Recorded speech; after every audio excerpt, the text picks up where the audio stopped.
प्रिय दर्शकों नमस्कार। आइए सुनते हैं आज का मुख्य समाचार। Steel Authority of India Limited SAIL ने एग्जीक्यूटिव एजुकेशन प्रोग्राम के लिए एमडीआई गुड़गांव के साथ समझौता ज्ञापन एमओयू पर हस्ताक्षर किया।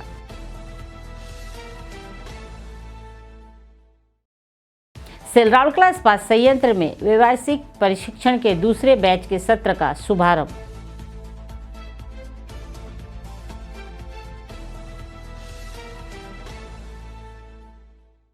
और राउरकेला इस्पात संयंत्र द्वारा जर्जर क्वार्टरों और अवैध अतिक्रमण से निपटने के लिए ध्वस्तीकरण अभियान शुरू। अब समाचार विस्तार से। Steel Authority of India Limited SAIL के मैनेजमेंट ट्रेनिंग इंस्टीट्यूट एमटीआई और मैनेजमेंट में डेवलपमेंट इंस्टीट्यूट एमडीआई गुड़गांव ने 20 मई 2026 को एक समझौता ज्ञापन एमओयू पर हस्ताक्षर किए। कंपनी के नई दिल्ली स्थित कॉर्पोरेटिव ऑफिस में हुआ यह समझौता सेल में भविष्य की कमान संभालने वाले लीडर्स को तैयार करने के उद्देश्य से एग्जीक्यूटिव एजुकेशन प्रोग्राम्स पर मिलकर काम करने के लिए किया गया है।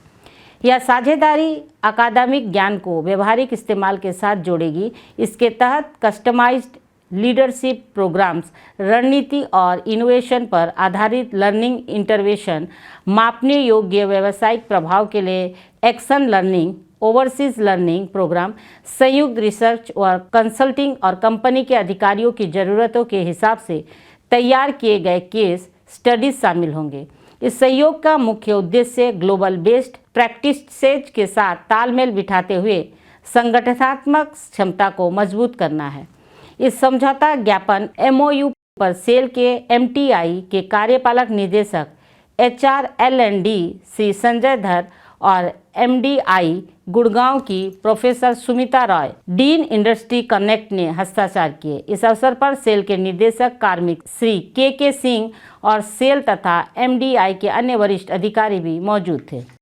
सेल राउरकेला इस्पात संयंत्र आरएसपी में इंजीनियरिंग के स्नातक विद्यार्थियों के लिए व्यावसायिक प्रशिक्षण 2026 के दूसरे बैच का शुभारंभ 18 मई 2026 को ज्ञानांजन एवं विकास विभाग के गोपबंधु सभागार में आयोजित अभिमुखीकरण कार्यक्रम के साथ हुआ। उल्लेखनीय है कि देश भर के विभिन्न इंजीनियरिंग महाविद्यालयों के 300 से अधिक विद्यार्थियों ने इस परीक्षण में भाग लिया ताकि वे इस्पात निर्माण की बारीकियों को सीख सकें।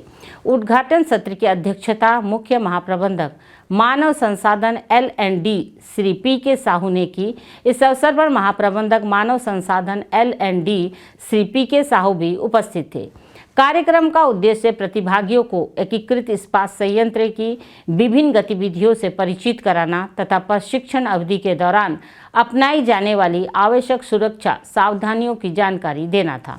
एक दिवसीय अभिमुखीकरण कार्यक्रम के दौरान विद्यार्थियों की प्रस्तुतियों एवं ऑडियो विजुअल माध्यमों के जरिए आरएसपी के ऐतिहासिक परिप्रेक्ष्य, उत्पादन प्रक्रिया, उत्पादों तथा सुरक्षा नियमों एवं दिशा निर्देशों की जानकारी दी गई। प्रशिक्षुओं को वास्तविक अनुभव प्रदान करने के उद्देश्य से एकीकृत इस्पात संयंत्र की संपूर्ण उद्घाटन श्रृंखला का digital walk through VR film के माध्यम से दिखाया गया। इसके बाद विद्यार्थियों को विभिन्न विभागों में भेजा गया, जहां वे अपने निर्धारित मार्गदर्शकों के निर्देशन में विभागीय कार्यप्रणालियों को समझेंगे तथा परियोजना प्रतिवेदन तैयार करेंगे। श्री दुर्योधन साहू, सहायक महाप्रबंधक मानव संसाधन एल&डी ने पूरे कार्यक्रम का समन्वय किया। उल्लेखनीय है कि प्रत्येक वर्ष ग्रीष्मकालीन अवकाश के दौरान इस्पात संयंत्र के कर्मचारियों से संबंधित विभिन्न इंजीनियरिंग शाखाओं के सैकड़ों विद्यार्थियों आरएसपी द्वारा प्रदान किए जाने वाले व्यावसायिक प्रशिक्षण में भाग लेते हैं और इस्पात निर्माण की तकनीकी बारीकियों को सीखते हैं। इस प्रशिक्षण में केवल ओडिशा ही नहीं बल्कि देश के विभिन्न हिस्सों से विद्यार्थी इंटर्नशिप के रूप में शामिल होते हैं। एक विशाल एकीकृत इस्पात संयंत्र की तकनीकी प्रक्रियाओं एवं कार्यप्रणाली का अनुभव विद्यार्थियों के ज्ञान विस्तार के साथ साथ उनके दृष्टिकोण को भी नई दिशा प्रदान किया करता है। राउरकेला इस्पात संयंत्र आरएसपी ने औद्योगिक शहर में स्थित पुराने एवं जर्जर आवश्यक क्वार्टर को हटाने के लिए एक विशेष ध्वस्तीकरण अभियान शुरू किया है। यह कदम सुरक्षा पहल के तहत मरम्मत से परे मानी जाने वाली संरचनाओं को हटाने और अवैध अतिक्रमण और असामाजिक गतिविधियों की बढ़ती घटनाओं पर अंकुश लगाने के लिए उठाया गया है। राउरकेला औद्योगिक शहर, जिसका निर्माण 60 वर्ष से अधिक पहले किया गया था, इसमें अब कई पुराने जर्जर आवासनीय मकान मौजूद है। प्रारंभिक दौर में निर्मित उन अनेक क्वार्टरों पर अब इतनी जर्जर अवस्था में पहुंच चुके हैं कि वे संरचनात्मक रूप से असुरक्षित हो गए हैं। इसके अतिरिक्त लंबे समय में खाली पड़े और क्षतिग्रस्त क्वार्टरों पर अवैध कब्जे की घटनाएं भी बढ़ रही है, जिससे नगर की सुरक्षा एवं कानून व्यवस्था को लेकर चिंता बढ़ रही है।